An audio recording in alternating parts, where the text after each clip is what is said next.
शोध अभिवृत्ति, यह दो शब्द से बना हुआ है, शोध और अभिवृत्ति, रिसर्च एप्टीट्यूड, रिसर्च एप्टीट्यूड, अर्थात यह वह यूनिट है जहां पर हमें शोध के बारे में बात करनी है, शोध कैसे होता है इसके बारे में बात करनी है, शोध क्या होता है इसके बारे में बात करनी है, और यह शोध ही क्यों यूजीसी नेट में इसके बारे में बात करनी है। यह यूजीसी नेट का इकाई 2 है, जो कि मैं द मोहित श्रीवास्तव वंचक शिक्षण संस्थान से चौथे इकाई के तौर पे कर रहा हूं, और यह कक्षा जो है यह शोध अभिवृत्ति का होगा, जहां पर मैं शोध अभिवृत्ति, रिसर्च एप्टीट्यूड और रिसर्च एप्टीट्यूड से जुड़े हुए पाठ्यक्रम के अनुसार चर्चा करूंगा, बात करूंगा और बताऊंगा कि यह शोध अभिवृत्ति होता क्या है और इसमें हमें देखने क्या क्या है। जैसा कि मैं पहले से भी कहता आ रहा हूं और मैं फिर एक बार कहना चाहूंगा कि यह एक ओवरव्यू कक्षा होगी, जहां पर मैं शोध के बारे में, शोध अभिवृत्ति के बारे में, रिसर्च एप्टीट्यूड के बारे में बताऊंगा, और इसे डीप स्टडी के लिए, विस्तृत पढ़ाई के लिए आप वंचक शिक्षण संस्थान से ऑनलाइन या ऑफलाइन माध्यम से जुड़ सकते हैं। तो अब हम लोग बात करते हैं शोध अभिवृत्ति का। इससे पहले मैंने बोध किया था, कॉम्प्रिहेंशन का इकाई किया था, उससे पहले उच्च शिक्षा प्रणाली, हायर एजुकेशन सिस्टम को हमने किया था, और सबसे पहले हमने किया था कम्युनिकेशन को, संप्रेषण को। यह आप आतंक समाचार पर जाकर देख सकते हैं। तो बात करते हैं शोध अभिवृत्ति का। शोध, रिसर्च, यह दो शब्दों से बना हुआ है, री प्लस सर्च। सर्च का मतलब होता है खोज करना, और री का मतलब होता है अगेन एंड अगेन। जब हम किसी चीज को बार बार लगातार जब हम लोग खोज करते हैं, जब हम लोग उसे पता करते हैं, तो वही हिंदी में शोध कहलाता है, या अनुसंधान कहलाता है, या फिर अंग्रेजी में इसे हम लोग रिसर्च कहते हैं। तो रिसर्च कुछ नहीं है, रिसर्च का मतलब होता है सर्च अगेन एंड अगेन, ताकि हम कोई नई जानकारी निकाल सके। और इसी रिसर्च के कौन कौन से एप्टीट्यूड हैं, कौन कौन से अभिवृत्ति हैं, कौन कौन सी चीजें हैं जो रिसर्च में मदद करती है और रिसर्च को और ज्यादा प्रभावी बनाती है, यही सारा कुछ हमारा रिसर्च एप्टीट्यूड होगा, यही सारा कुछ हमें रिसर्च एप्टीट्यूड में देखना है। तो हमने देखा कि रिसर्च जो है री प्लस सर्च, अर्थात किसी चीज को बार बार लगातार अगर हम लोग सर्च करते हैं, खोज करते हैं, तो वही हमारा शोध बन जाता है, वही हमारा अनुसंधान बन जाता है।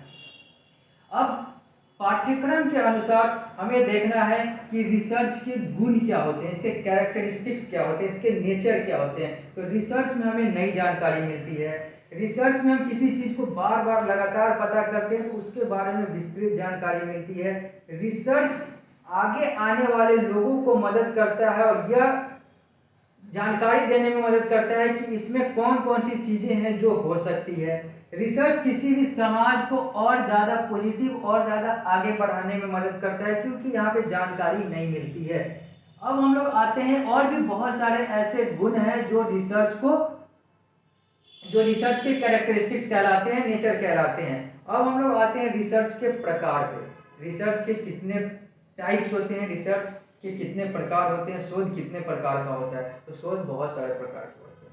एक होता है ऑब्जेक्टिव बेस्ड रिसर्च, जो कि हम लोग उद्देश्य आधारित शोध करते हैं। तो एक होता है इंक्वायरी बेस्ड रिसर्च, जहाँ पर हम लोग जांच पड़ताल करते हैं। तो एक होता है नेचर बेस्ड रिसर्च, जहाँ पे हम गुण प्रकृति के अनुसार शोध करते हैं, अनुसंधान करते हैं। इसी तरीके से अलग अलग प्रकार के और भी शोध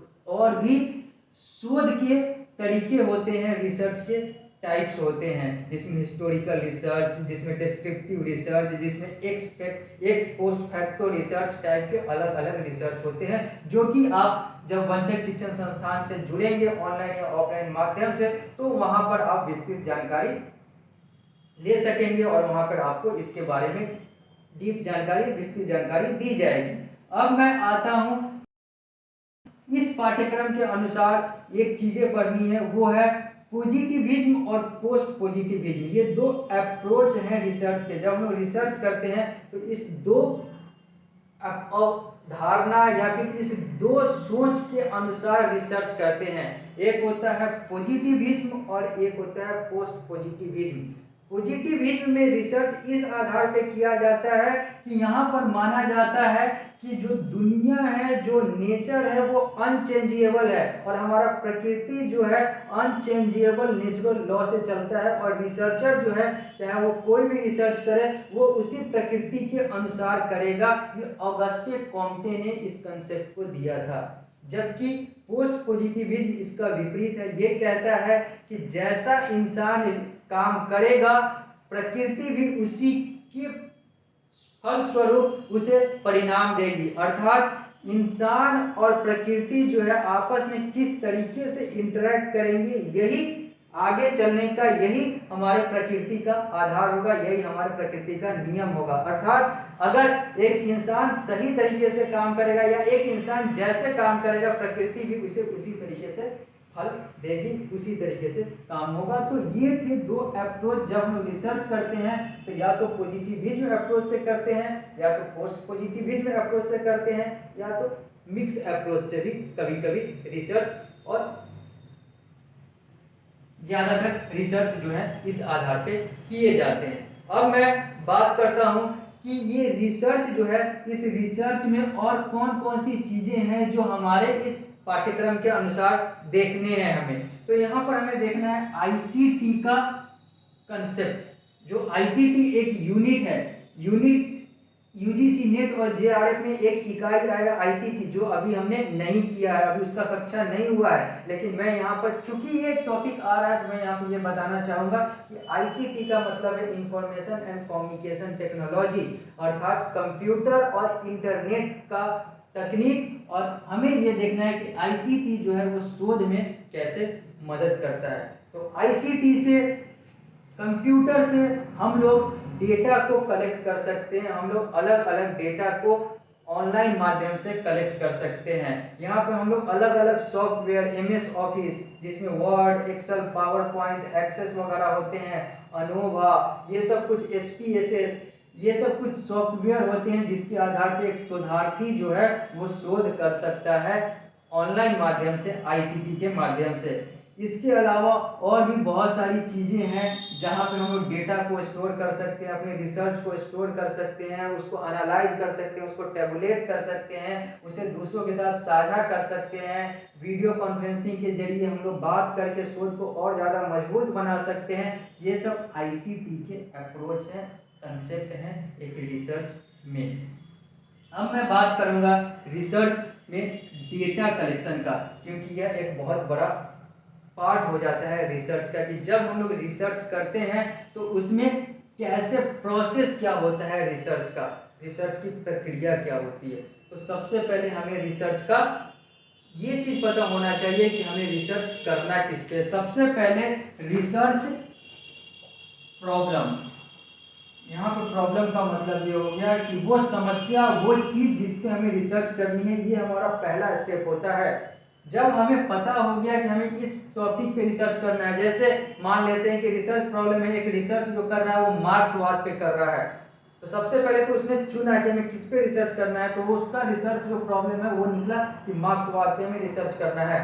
फिर वो इसमें अलग अलग प्रक्रिया में जाएगा, जिसमें वो रिसर्च प्रॉब्लम तो फाइंड कर लिया, अब उसके बाद रिसर्च प्रॉब्लम के बाद वो रिव्यू करेगा रिसर्च लिटरेचर का, जो पहले से जिन लोगों ने मार्क्सवाद पे रिसर्च किया होगा, ये वहां से डेटा कलेक्ट किए जाएंगे, डेटा कलेक्ट किए जाएंगे जो पहले से मार्क्सवाद पे रिसर्च किया होगा, क्योंकि हमारा रिसर्च प्रॉब्लम ये है। उसके बाद हम लोग रिसर्च डिजाइन वगैरह बनाएंगे कि आखिर हमें इसमें क्या क्या, कैसे कैसे, कौन कौन से मेथोडोलॉजी का यूज करना है। फिर यहाँ पर एक स्टेप आता है हाइपोथेसिस का, यहाँ पर हमें एक अवधारणा बनाना होता है कि इसका रिजल्ट ये हो सकता है। फिर हम लोग आते हैं डेटा कलेक्शन टेक्निक पे।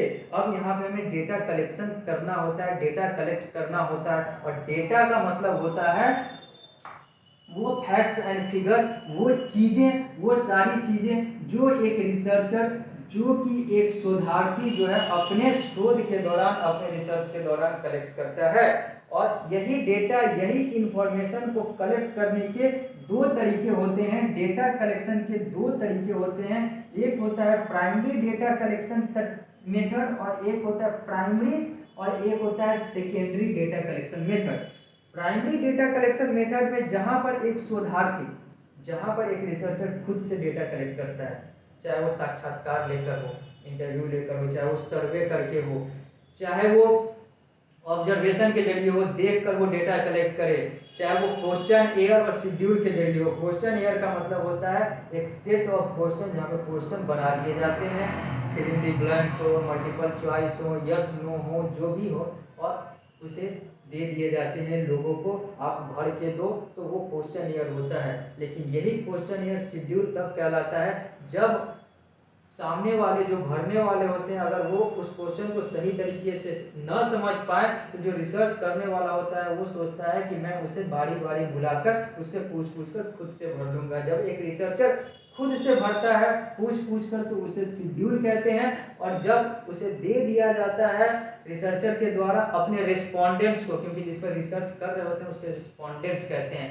जो रिसर्च करने वाला होता है वो रिसर्चर कहलाता है। तो जब रिसर्चर रिस्पोंडेंट्स को क्वेश्चन दे देता है, चाहे वो मेल करके दे चाहे वो फिजिकली जाकर दे, तो इसे हम लोग क्वेश्चन ईयर कहते हैं। और जब पूछ पूछ के भरता है तो उसे शेड्यूल कहते हैं। ये सब प्राइमरी डेटा कलेक्शन मेथड है। जबकि सेकेंडरी जो पहले से किसी और ने कलेक्ट किया है और उसे हम लोग उपयोग में लाते हैं, प्रयोग में लाते हैं, चाहे वो न्यूज़पेपर के जरिए हो, मैगजीन के जरिए हो, टीवी के जरिए हो, रेडियो के जरिए हो, बुक्स के जरिए हो, और भी जर्नल के जरिए हो, ऐसे ऐसे तरीक़ों से हो, तो इसे हम लोग सेकेंडरी डेटा कहते हैं। जब डेटा कलेक्शन हो जाता है तो डेटा कलेक्शन के बाद हम लोग आते हैं डेटा एनालिसिस एंड इंटरप्रिटेशन पे। फिर हम लोग डेटा की व्याख्या करते हैं। डेटा जो हमने कलेक्ट किया है उसका हम लोग व्याख्या करते हैं, उसको हम लोग देखते हैं कि इस डेटा का मतलब क्या है, जिसमें हम लोग फिगर, टेबल वगैरह ये सारा कुछ करके यहाँ पर काम करते हैं। और लास्ट में होता है रिपोर्ट। रिपोर्ट का मतलब है ये फाइनल हो जाता है, जहां पर हम एक शोधार्थी जो है अपने शोध का फाइनल रिपोर्ट दे देता है, मतलब फाइनल वो दे देता है कि यही हमारा शोध का पूरा A to Z है, तो इसे रिपोर्ट कहते हैं। और यही रिपोर्ट पीएचडी की भाषा में थेसिस कहलाता है, THESIS थेसिस कहलाता है। यही पीएचडी के लिए, क्योंकि पीएचडी एक रिसर्च है, पीएचडी डॉक्टरेट ऑफ फिलॉसफी है, डॉक्टरेट ऑफ फिलॉसफी एक रिसर्च डिग्री है। और ये रिसर्च डिग्री में हमें यही चीज करने होते हैं, यही प्रोसेस अपनाने होते हैं, और लास्ट का जो रिपोर्ट होता है वो पीएचडी की भाषा में, पीएचडी के लैंग्वेज में थीसिस कहलाता है। ये था प्रोसेस ऑफ रिसर्च और डेटा कलेक्शन। अब यहाँ पर दो चीजें और रह जाएंगी इस यूनिट में, ओवरव्यू कक्षा में। अब यहाँ पर मैं बात करूंगा रिसर्च एथिक्स का। रिसर्च एथिक्स क्या है? रिसर्च एथिक्स का मतलब है कि जब एक इंसान रिसर्च कर रहा होता है तो उसे कौन कौन से नैतिक चीजों का ध्यान देना होता है। तो यहाँ पर ये है कि पक्षपात न करे वो अपने किसी रिस्पोंडेंट से, जिस पर वो रिसर्च कर रहा है, अपने टॉपिक को वो सही से समझे, अपने टॉपिक पे वो एक्यूरेट रहे, अपने टॉपिक पे वो ओपन रहे। मतलब जब वो रिसर्च कर रहा है तो सारी बातें वो अच्छे से पूछे और अच्छे से बताए लोगों को, तब उसका रिसर्च जो है वो सफल होगा।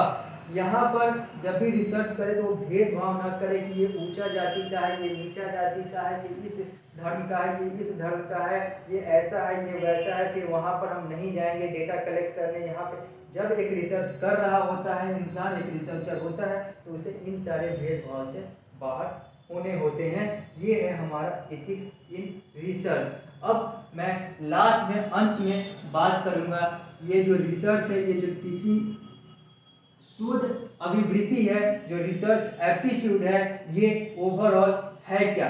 तो मैं यही कहना चाहूँगा कि रिसर्च एप्टीट्यूड जो है ये एक रिसर्च के लिए, एक रिसर्चर के लिए, एक रिस्पोंडेंट्स के लिए बना हुआ वो सारा कंसेप्ट है, जहाँ पर एक रिसर्चर जो है अपने रिस्पोंडेंट्स को ध्यान में रखते हुए एक बेहतर रिसर्च करता है, ताकि वो समाज को और अपने आप को ज्ञान, अपने आप का ज्ञान वर्धन कराए, ज्ञान की प्राप्ति ज़्यादा से ज़्यादा हो, और एक समाज को एक और बेहतर समाज बनाए, नए नए अपडेट्स देकर, नए नए ज्ञान देकर, ताकि इसका सकारात्मक प्रयोग हो सके। और यही था हमारा शोध अभिवृत्ति और इसके डीप स्टडी के लिए आपको वंचक शिक्षण संस्थान से ऑनलाइन या ऑफलाइन माध्यम से जुड़ना होगा। फिर मैं अगली कक्षा में मिलता हूँ किसी और इकाई के साथ। धन्यवाद।